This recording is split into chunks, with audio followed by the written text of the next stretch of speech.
John, to the 7 churches in the province of Asia. Grace and peace to you from Him who is, and was, and is to come, and from the 7 spirits before His throne, and from Jesus Christ, the faithful witness, the firstborn from the dead, and the ruler of the kings of the earth. To Him who loves us and has released us from our sins by His blood, who has made us to be a kingdom, priests to His God and Father, to Him be the glory and power forever and ever. Amen. Behold, He is coming with the clouds, and every eye will see Him, even those who pierced Him, and all the tribes of the earth will mourn because of Him. So shall it be. Amen.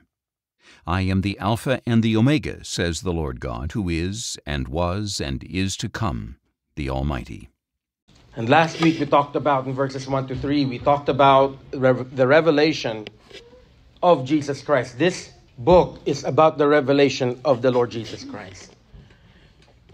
And there was a reason why God had to unveil the Lord. Remember, in the incarnation, Jesus unveiled the Father to us. In the book of Revelation, the Father is unveiling the Son to us as the glorified, risen King of kings and Lord of lords.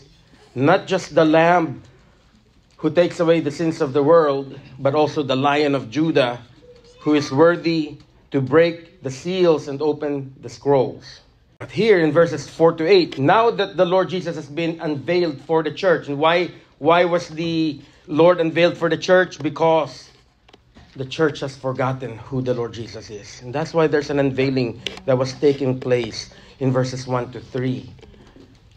60 years, about 60 years from the death of the Lord Jesus Christ, from the birth of the church had forgotten who the Lord Jesus is. We see that also in Corinthians. When we studied the book of Corinthians, we saw a church that is malfunctioning.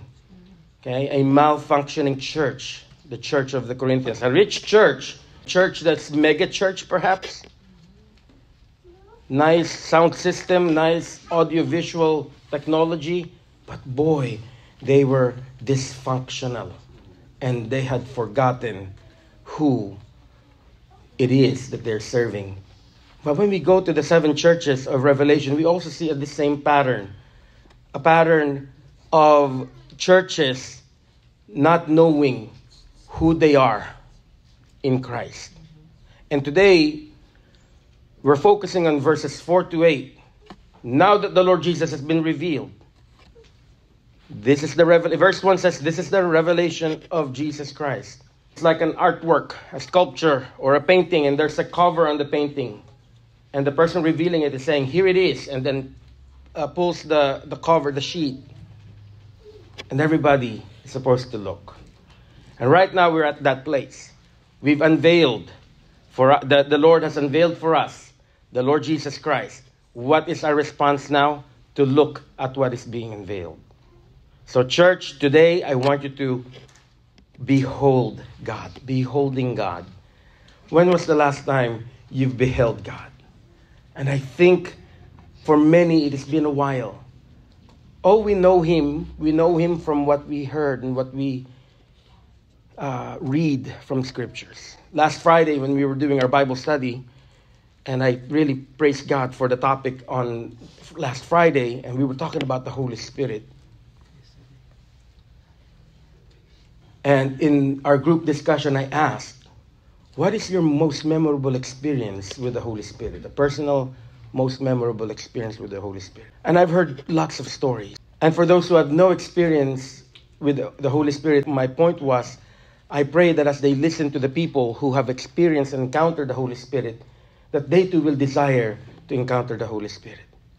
And for those who have an encounter with the Holy Spirit, I ask them, when was the last time? When was this? Because some of these stories were a little bit old. And I pray that today, when we leave church today, we will be transformed. And we will have an encounter. And we will behold the living God once more. That was my prayer this morning when I woke up. And I know I had to preach this message. And I said, Lord, you have to speak to us through your word, and you have to let your presence fall upon the church once more. And that is my prayer.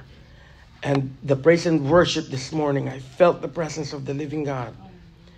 And I am praying today that when we get out of here, whatever your knowledge of the Lord Jesus Christ will be doubled, will be renewed, that you will have a manifestation of the presence and the power of God and the holiness of God in your life, and that you will walk out of this door and you will never be the same again. That is my prayer this morning. It's not I, but the Lord through His Spirit. Father, bless me, Lord God. Anoint my lips in Jesus' name. Revelation 1:4-8. We need to be reminded as we look at the Lord, and we need to regard God's goodwill, and we need to remember God's generosity, and we need to revere or fear the glory of the living God. Let's look at verse 4-5a. Regard God's goodwill. What does regard mean? When you behold something or someone, in this case, you have to behold, you not just look, not to just look superficially, but to really look at who it is that you are looking at. You know, when you go to the art exhibition, sometimes there are people, when you go there, and they look at the painting and they take the time to look at the detail. And the more you look at the detail, you begin to appreciate the work of the artist.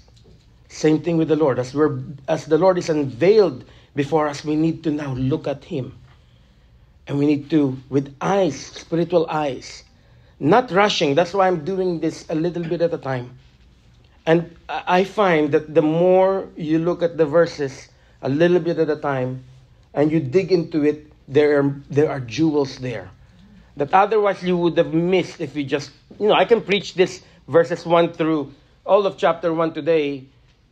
We're going to miss a lot of things. And I don't want you to miss a lot, because this is, after all, the unveiling of the Lord Jesus Christ before us. And we want to really appreciate who He is. We want to appreciate God's goodwill and regard it. To regard it means to take care of it, to treasure it. Because this revelation, if you look at this revelation is written for the church. It's not for the world. Yes, it's for the world. They can read it. But if they don't have knowledge of, like we said, if you miss the point of verses 1-3, that this is a revelation of Jesus Christ, you will look at the book of Revelation as a book of futuristic events. And that's all you're going to end up with is, what's going to happen in the future? But it is much more than that. The book of Revelation is the Lord Jesus Christ and the church and the future of the church. And so we need to pay attention, and we need to regard the words that we're going to study today in this sermon. Let's look at the first point. Regard God's goodwill. Take care of God's goodwill. I want you to look at verse 4. This is a letter. Verse 4 is in letter format. But in the olden times, in their culture, they tell you who is writing first. John. Who is this John? John the Apostle. So John the Apostle to the 7 churches in the province of Asia.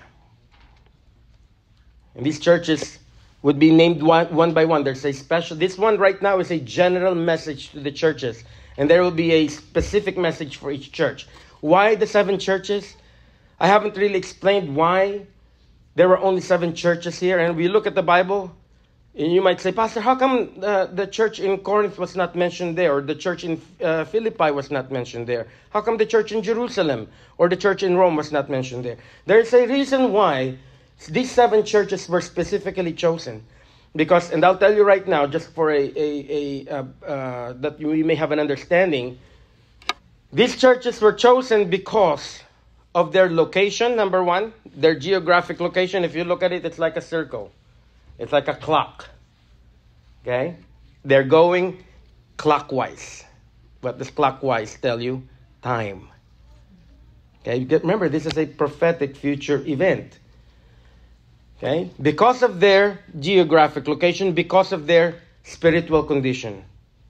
These 7 churches are representative of the spiritual condition of the church in the entire world at any given time or place.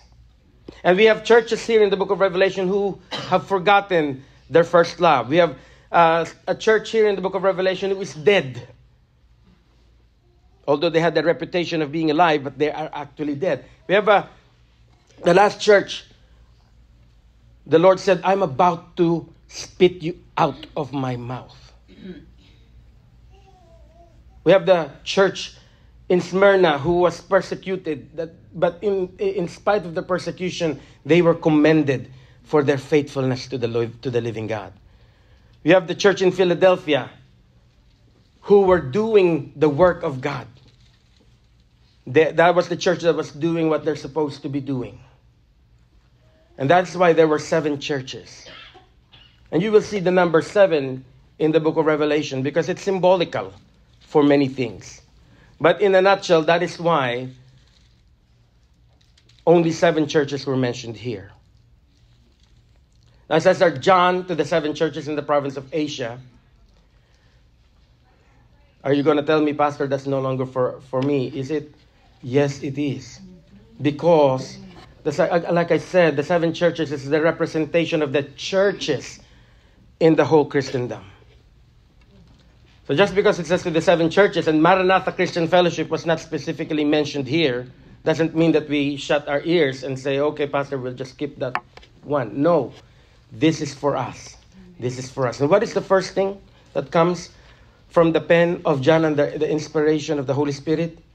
What does it say there? Grace and peace. Grace and peace. Hallelujah. Please understand that. Please revere that. Please regard that. Grace and peace.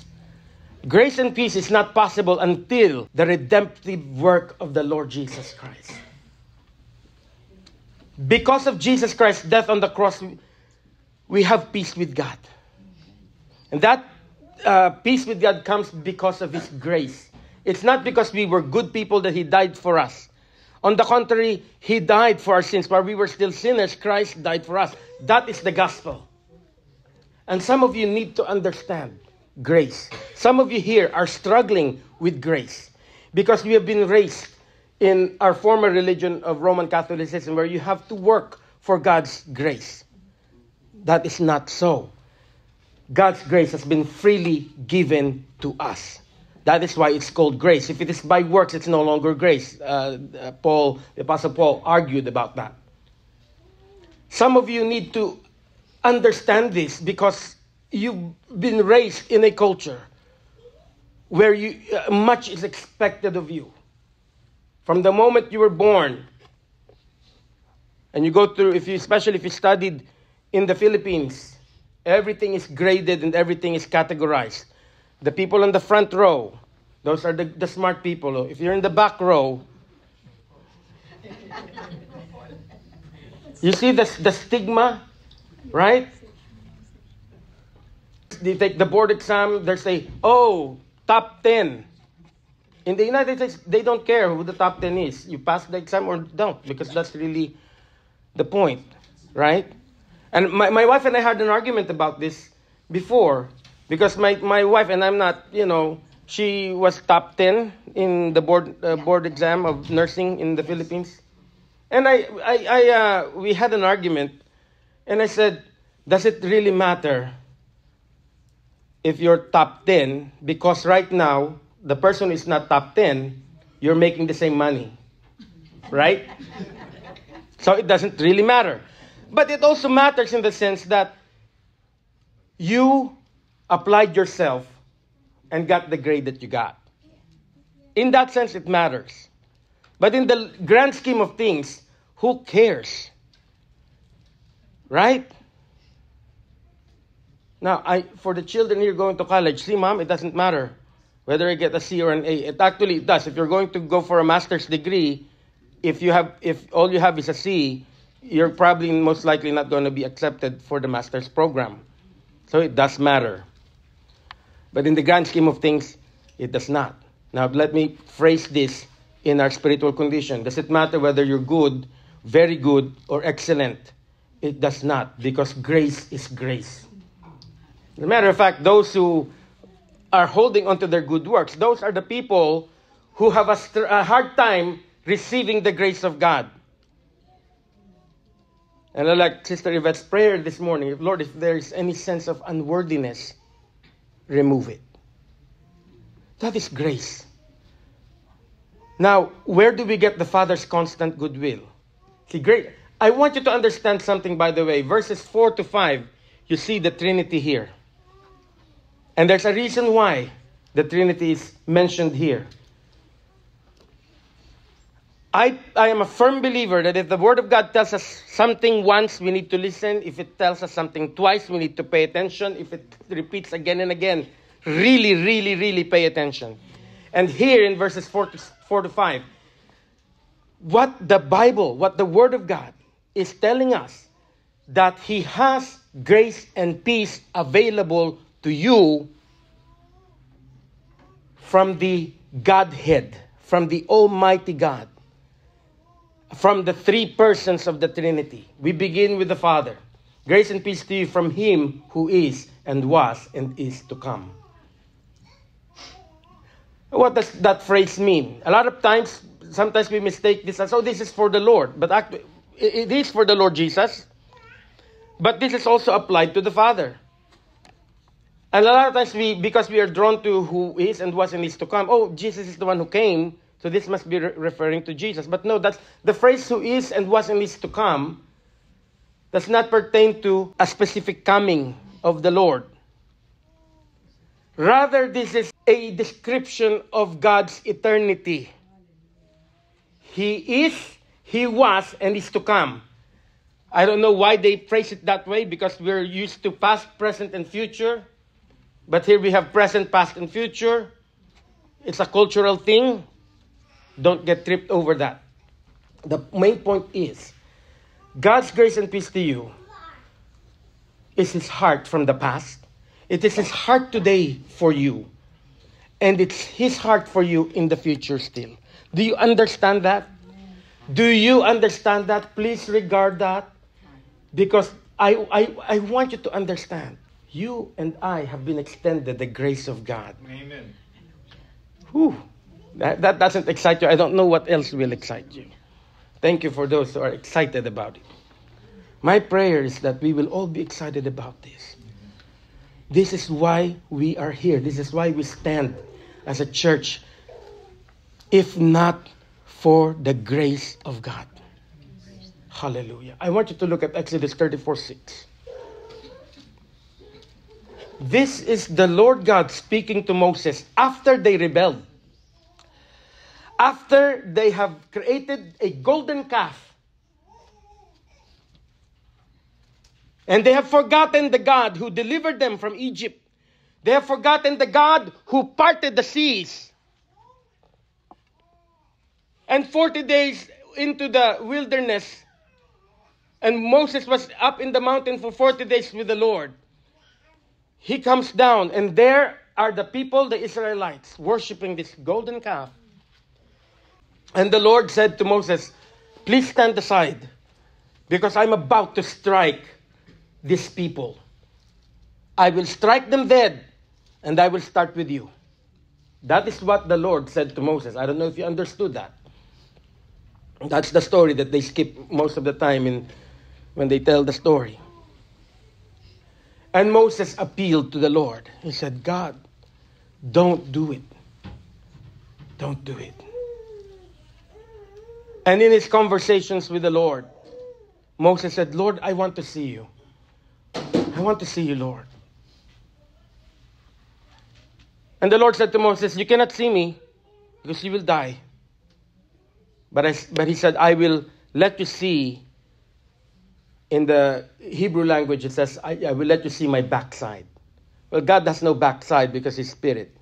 And what it means is that I will let you see my after effects. So Moses is in the mountain, and the Lord passed by, and He revealed His glory to Moses. But in the revelation of God's glory to Moses, and by the way, the reason why it's just the backside is because Moses cannot contain it.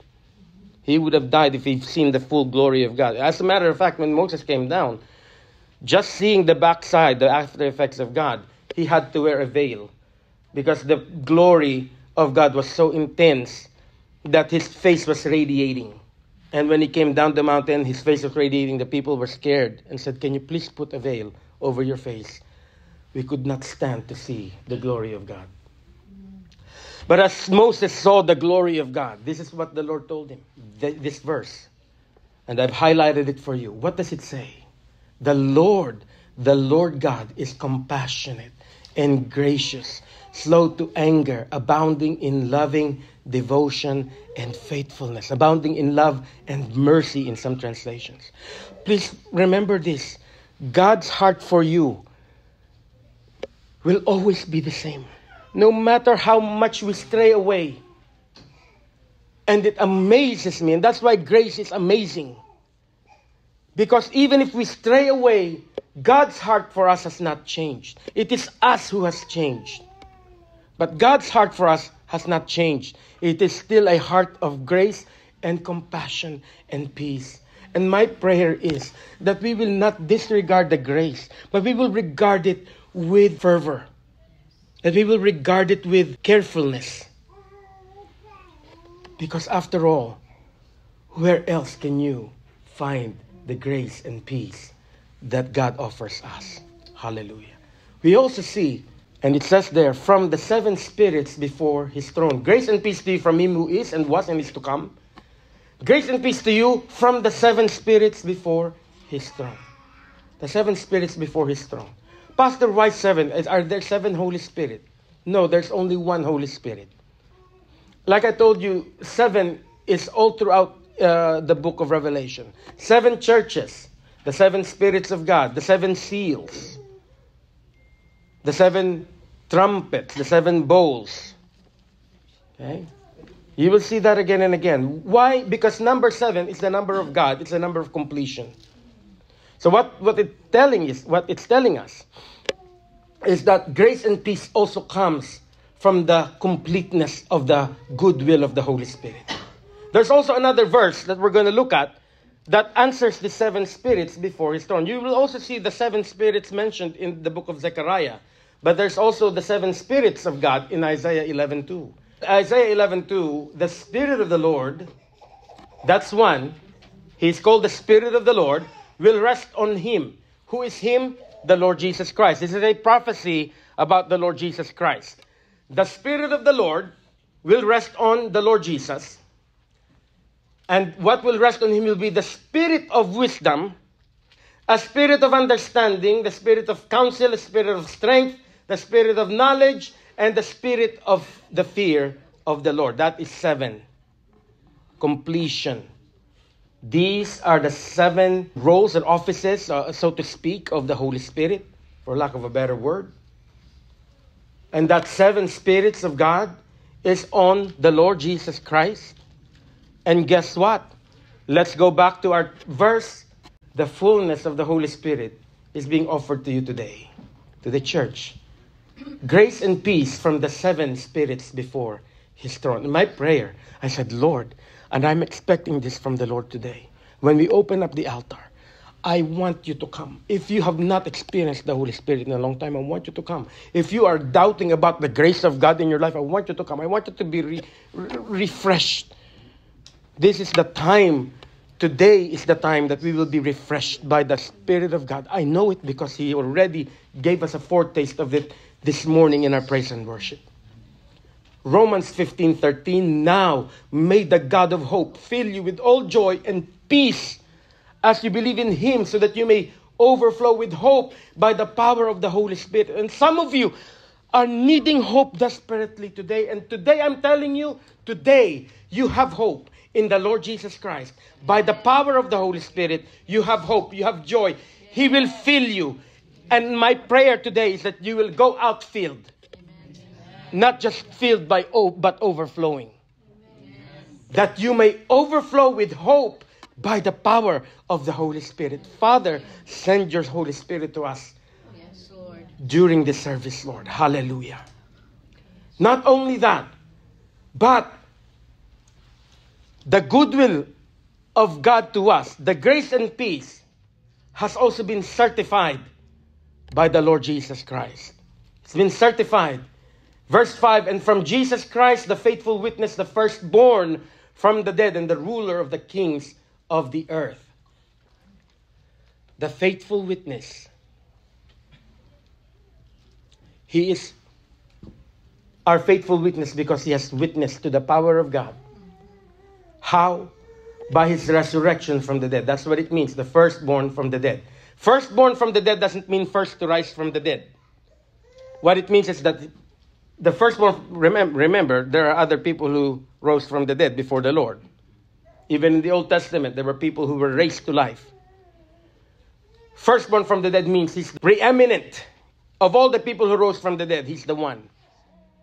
Why? Because he raised himself from the dead. Remember, the Lord said, I have power to lay my life and I have power to raise it up again. Other people were raised from the dead because other people prayed for them. And by the way, the Trinity also is involved in the resurrection of the Lord Jesus Christ. We have verses that says God raised the Lord Jesus to life. The Holy Spirit raised the Lord Jesus to life. But there's also a verse in John, in chapter 2, I have power to lay my life and I have power to raise it up again. He's the firstborn from the dead and the ruler of the kings of the earth. His death had to transpire because it's the only way that grace and peace, the covenant of grace and peace, can be ratified forever and ever. I want you to look at Exodus 24:8. This is concerning the blood of the goats and the lambs that they used to offer for when they sin. And here in verse 24:8 of Exodus, so Moses took the blood, splattered it on the people and said, this is the blood of the covenant that the Lord has made with you in accordance with all these words. Do you see that? In accordance with all these words. The covenant that they have with God is based on what the Word of God said in the Old Testament. And what it says in the Old Testament is that if you betray God, God will betray you. If you turn away from God, God will turn away from you. And that happened numerous times, but by the grace of God still, in spite of the rebellion, their constant rebellion, God always initiates and makes peace with the people of Israel. This is the Old Testament. This is the Old Covenant. I want you to look at the New Covenant. Matthew 26:28. This is my blood. This is no longer the blood of sheep and goats. This is the very blood of the Lord Jesus. This is the Lord Jesus speaking. This is my blood of the covenant, which is poured out for many for the forgiveness of sins.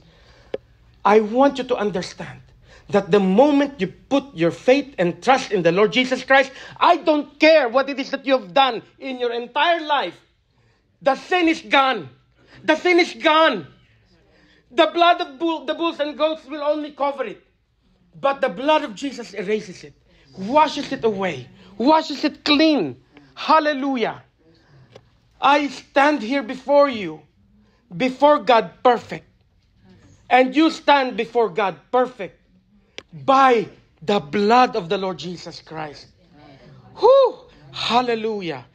And I want you to remember that every time the devil will remind you of your stupid actions, and a lot of us, and I don't think it's just me, because I've seen it in myself, I've seen it in my family. I don't know if it's just the Silo family. But can you confirm with me that sometimes you remember things that you did, and it's so cringy, and you try to distract yourself, and you make noises, right? Hallelujah, we're not crazy, because I'm seeing people nodding their heads. That is the devil trying to remind you of your failures of your past, the failures of your past, the failures of whatever it is. And I want you to remember Matthew 26:28. I don't care what it is that you have done. It is gone. Never to be remembered again. No more. No more. Our memory reminds it because it's there engraved. But it is no more. That is the grace and peace that is offered to us by God the Father, by God the Holy Spirit, and by God the Son. And my prayer to you, please remember that, regard it, because you will never find it anywhere else. You will never find it anywhere else. This is for us. This is for you, for me, not because we were good, but because we need it. Because God knows how much we need it. Enjoy the grace and peace of God. Enjoy the grace and peace of God. Regard the goodwill of God. God's goodwill. Remember, when the Lord was born, what did the angel say to the shepherd? Peace on earth, goodwill to man. There is something that God had to reorient my mind, because I had a bit of a Jacob incident in my understanding of God. Remember, God has been good to Jacob, but then he thought Joseph died. And then by a series of events, they had to bring Benjamin to Egypt. There was a verse there where Jacob said, every bad thing happens to me. And I had that fear of God, in the sense that I read the Bible, but I say, oh, maybe it's for them, but not me. And some of you, I think, are struggling with this. That maybe God's goodwill is for everybody else, but not me. And today I want you to know that is wrong. Because God's goodwill is for you. And God had to reorient my mind. And He had to allow me to see things. And then He is the one who answers everything that I'm going through. To prove to me that His goodwill is for me. I don't know why we have that and we limit what God can do. Because we always say, oh, I am so happy I hear the testimony of so-and-so. God did this for them, and God did this for sister, and God did this for brother. But maybe you're asking, when, Lord, are you going to do it for me? And I'm telling you, today, if you open your heart to Him, and you really say, Lord, I believe you. I come in faith. And I'm accepting the goodwill that you're extending to me. God can make your life beautiful. He will be your sun and shield. Amen. He will be your sun and shield. The trials and the testings that God allows us to experience, it's not because God is angry with us, but because He wants to show us what He can do for you. And God is telling you right now, my child, I want to do so much for you. But you have to give your heart to me. You really have to accept who I am claiming to be. You have to accept what I am offering you. Only then and only then can God make a breakthrough in your life. Hallelujah. The goodwill of God. Can you turn around to your neighbor and say, grace and peace. Grace and peace. Hallelujah. Grace and peace. Hallelujah. It did not stop there. Did not stop there, brothers and sisters. Verses 5b to 6. We ought to remember the generosity of God. Why? Verse 5b, to Him who loves us and has released us from our sins by His blood. What does that mean? What does that tell you? That is the redemptive work of God. He purchased us. He didn't just save us, He purchased us. If we have a physical brand that can be seen in our body, it's going to be made by the blood of the Lord Jesus Christ. You and I have been purchased by the blood of Christ. We belong to Him. We don't belong to ourselves anymore. We belong to the Lord Jesus Christ and Him only. To Him who loves us and has released us from our sins by His blood. I forgot to underline it. What does it say in Ephesians 1:7? In Him we have redemption through His blood, the forgiveness of our trespasses according to the riches of His grace. He didn't just forgive us. That's the thing. the prior point to this, the point that I'm making is that God has forgiven us completely. But it didn't stop there. He purchased us according to His grace. That blood that the Lord Jesus shed is not just for the forgiveness of our sins. It's for our redemption. Remember, I told you in our study of the word redemption, there are three kinds. There are three words for redemption. One word pertains to the payment of sin. The other one pertains to the removal of the slave from the slave market. That is redemption. And God had removed us from the slave market of Satan. He removed us from there. That's the second meaning of redemption. The third meaning of redemption is to be restored. To be restored. See, God didn't just pay for our sins and removed us from the slave market and says, okay, you're free to go, goodbye. He didn't say that. He forgave our sins, removed us from the slave market, and held our hands and said to us, come with me. You're coming with me. You're living with me from now on. Do you understand that? The King of Kings has held our hands and said, you're living with me from now on. As a what? As a servant? No. As a child of God. Which brings us to the next point. He promoted us for His glory, who has made us to be a kingdom, priests to His God and Father. To Him be the glory and power forever and ever. Amen. I want you to understand. In my version, it says, He has made us to be a kingdom, priests to His God and Father. In some versions, it says He has made us a kingdom of priests. Okay? When you look at the word king and kingdom, what does it tell you? Ruler, right? Rulership. God has called us to rule and reign with Him. Do you understand that? We are seated in the book of Ephesians, it says there, we are seated with Christ in the heavenly realms.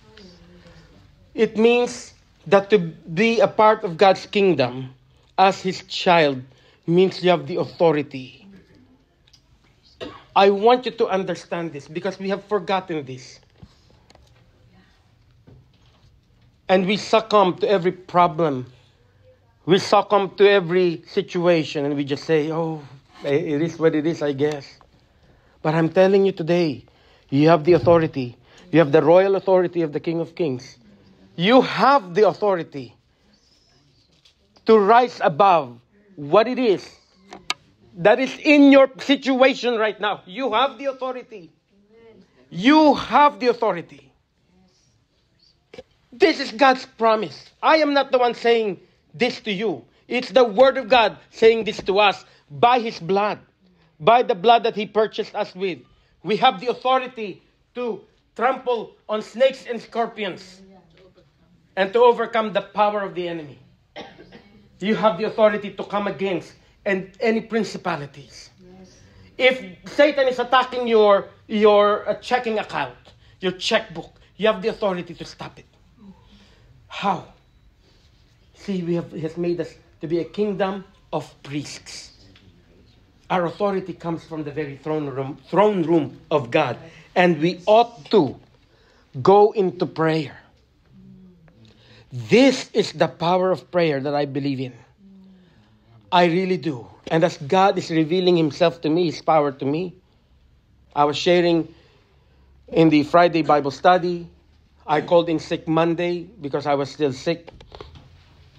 Tuesday I came in and I was concerned because I have a project that was pending that I left when I went on vacation and I couldn't get into because I got sick.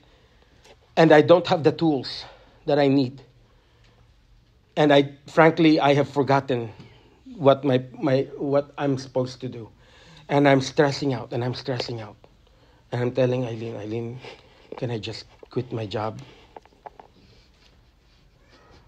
Since I have a retirement income anyway. You know, I can do that. But that's just defeatist attitude at that point. I prayed that morning. When I came to work, my boss met with me at 8. We had a little bit of a chit-chat. And then she asked me, where are you at your work? And I said, that's why I wanted to meet with you. I don't know what to do at this point. No problem.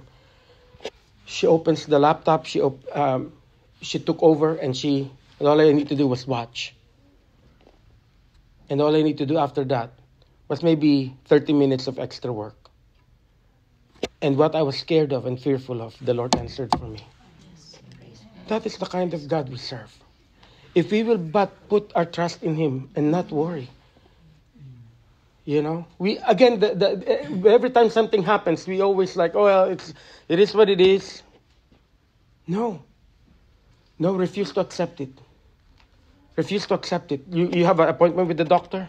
Refuse to accept it. What the doctor's report is giving you. Refuse to accept it. You're looking at me right now, and you're like, really, Pastor? Yes. Refuse to accept it. Tell the doctor, I don't accept it. That's what Pastor Bob said to the doctor. Doc, I know God will heal me. He's healed. We need to stand on the authority that the Lord has given us. We need to stand because it is promised. This is not prosperity gospel. I'm not saying name it and claim it. No, that's not what it is. You have a responsibility, and that is, if you know, okay, there are times that God will, if the Lord doesn't come yet, we might die because of illness. I'm not talking about that. If you are young and you are under attack in your body, refuse to accept it and say, Lord, you have purchased me with your blood, and by your stripes I am healed. I know this is not my time, Lord. Then, Lord, I refuse to accept it under your authority in the name of Jesus. And tell the doctor. It's called throwing your hat over the fence. I refuse to accept it. At the ship on the cruise, there's this game called Deal or No Deal, which is on television. Tell the doctor, no deal. I know you're looking at me like I'm crazy. Tell the doctor, no deal, doctor. That's what the doctor, my wife, she was, last year, it was a year now where they said, well, I think there's something in your breast that might be cancerous, and it's not cancerous. Hallelujah. And yet the doctor is trying to peddle this drug for my wife to take. And my wife said to me when we were going, I will not take that drug because I've seen that drug. That drug is a very, very bad drug. Why are they pushing it? They probably get a kickback out of it. And we told the doctor, we're not taking it. And I asked the doctor, you take this to prevent cancer. What is the side effect, doctor? Cancer. You see how stupid that is? You see how stupid that is? No deal. God can heal us. She's been having a mammogram every 6 months. No, nothing. Hallelujah. He promoted us for His glory. Look at 1 Peter 2:9. You are a chosen people. Please, write your name on top of you. Can you please do that? Don't be shy about writing on your Bible. Don't be shy about writing on your Bible. You have a paper Bible? On top of you, write your name. Hallelujah. So when you read that, you know that you is pertaining to you. You are a chosen people, a royal priesthood, a holy nation, a people for God's own possession, because He owned us now, to proclaim the virtues of Him who called you out of darkness into His marvelous light. The trials that will come your way will be the avenue by which you will proclaim the virtues, the glories of the one who will heal you from your sicknesses. The glories of the one who will provide the answer to your need. The glories of the one who can do that which is impossible according to the world. That is the kind of God we have. That is the kind of God we serve. And we have forgotten, have we? We have. We become used to life. And we've become used to, this, same old. Yeah, Pastor, pray for me. Let's go back to the conviction. God has just been revealed right in front of our eyes, and God is saying, this is who I am to you. Ooh. This is who I am to you. Are you taking it? Are you accepting it? And it's up to you to take it or leave it. Don't leave it. Accept it. He's just been revealed to us. We need to take him at his word. That's where faith comes in. And that's how people got healed in the New Testament. We have the lady who said, I don't even need to speak to him. I just need to touch the fringe of his garment. A soldier, I believe under the Jewish government at that time, a servant was sick. He says to the Lord, Lord, can you please heal my servant? Okay, let me come to him. He said, no, you don't need to do that. Because I'm also a high-ranking officer. If I tell someone, do this, he will do it. And if I say, don't do that, he will. And what he's saying to the Lord, no, you don't need to do that. Just say the word. My servant will be healed. The Lord was amazed by his faith. He said, I've never seen such faith. Go, and it will be as your faith says. That's where faith comes into play. We have the leper who climbed the mountain to the Lord, despite the odds of him being stoned to death because he's a leper. And he said to the Lord, Lord, I know if you're willing, you can make me clean. The Lord saw the faith and says, I am willing. He held the hand. I'm willing, be clean. All we need to do is step out. Step out. Step into the water. As the Lord is calling us, like Peter. He saw the Lord walking on water. Can I do that too? I know some of you might say, Peter is stupid. No, he's not. Right? I bet you some of the disciples were like, oh, there goes Peter again. He wanted it. He says, Lord, if that is you. But they thought he was a ghost. Lord, if that is you, let me come. Because I know if that is you, will not harm me. The Lord is telling us, step into the boat. You have to step out of your comfort zone. And God is putting these problems for you. Not because he hates you. But he's trying to make you feel uncomfortable a little bit. Enough to take his word for it. Because as a human being, we default to what is sure, what is calm, right? What has no conflicts. But then the Lord throws this monkey wrench at us. And now we're caught in a rock in a hard place. And now we say, Lord, I need you now. I need you now. And then the Lord is telling you, okay, here's what I want you to do. The Lord is not going to give it to you in a platter because he's not our servant. He wants us to step out into the boat. He wants us to do our part. Hallelujah. Remember the generosity of God. Romans 8, 31 to 32. This is what it says. What then shall we say in response to these things? If God is for us, who can be against us?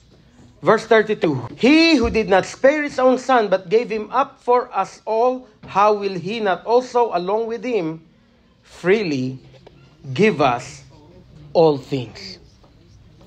Hallelujah. Life in the United States is hard.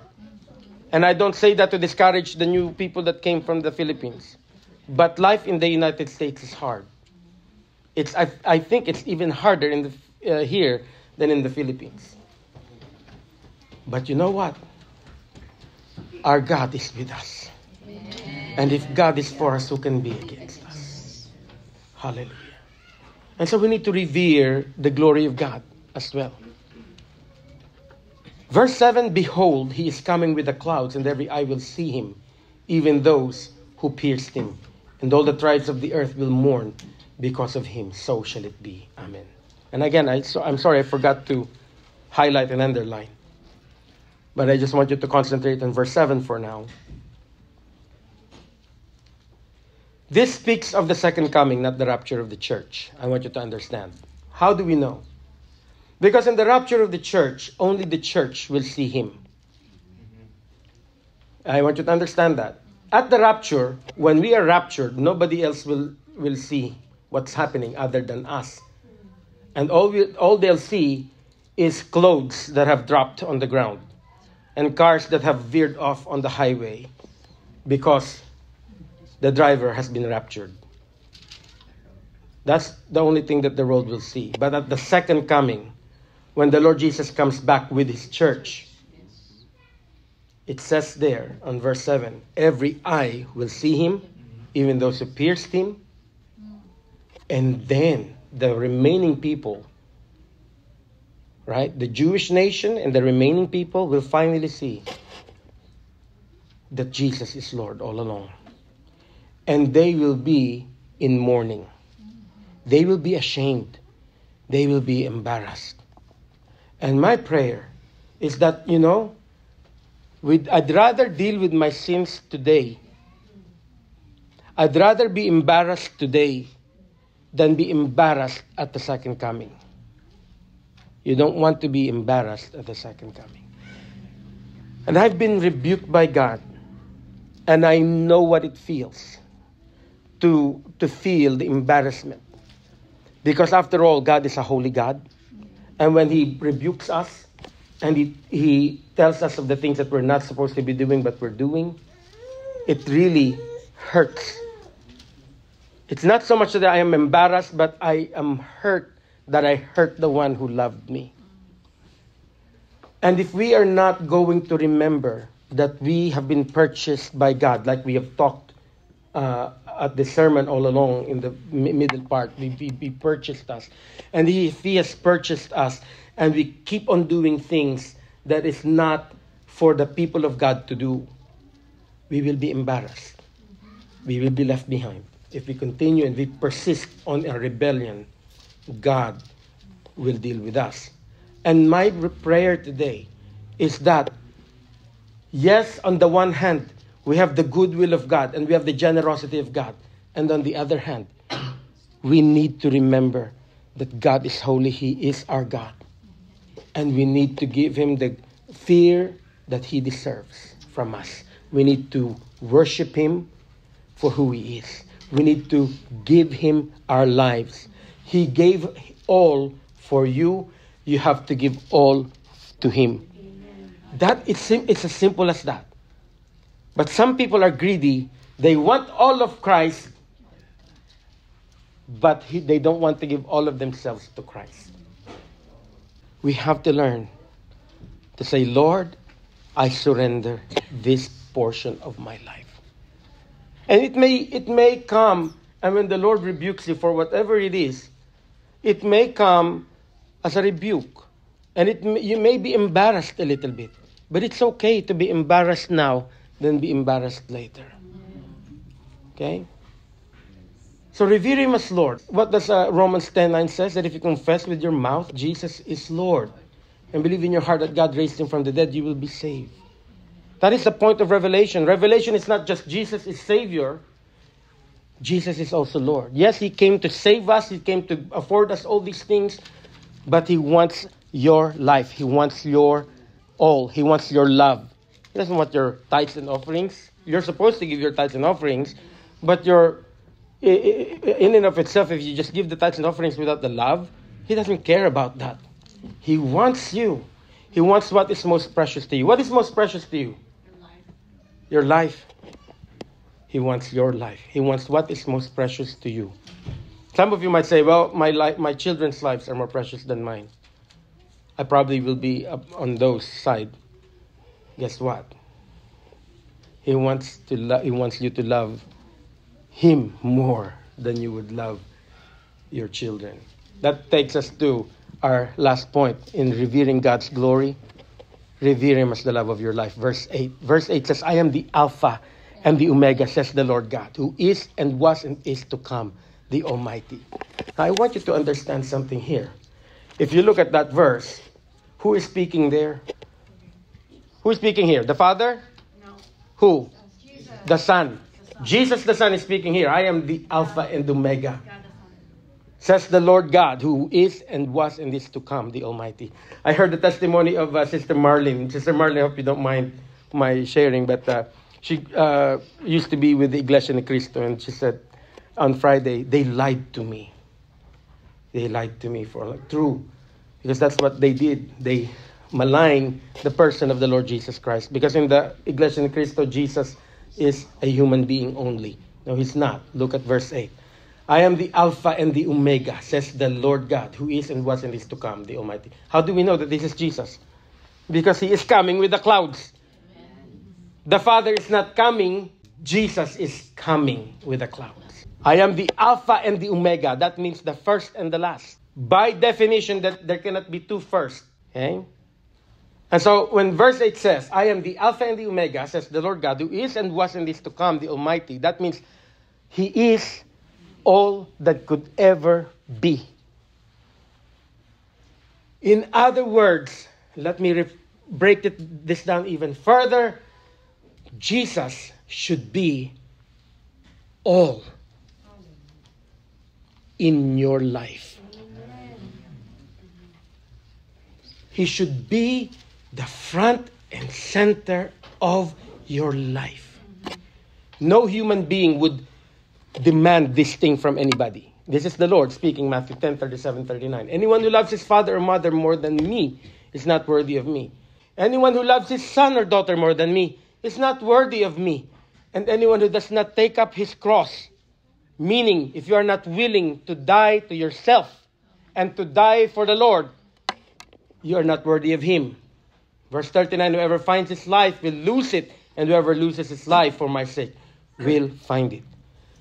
In other words, revere him as the love of your life. Verse 8. Because that he is worthy. He is worthy of that. I'm looking at the fires in California. And you see some of these houses that have been destroyed by fire. And what does it tell us? A life here on earth is fleeting. My point is, it is so easy to be distracted by the things of the world. For what? Again, for what? And let the Holy Spirit speak to you. For what? I told you, read the book of Ecclesiastes. It's a good book to read. It reminds us that life is fleeting and everything else. This is a guy who tried everything under the sun, and all he can come up with nothing. I'm telling you, there is joy in the presence of the Lord than going to Disneyland, than going to a cruise. Nothing beats being in the presence of God. Whether you're in a cruise or whether you're at home with your leaky heater and you're cold, and you're worshiping the Lord, and you're eating leftovers because you have no money to buy new food. So you have, but you worship the Lord. You worship the Lord there where you are. And you are content with him. This is what God wants us to behold. Let's behold the Lord again. Let's behold the Lord again. One thing that I desire of you, this is what I seek,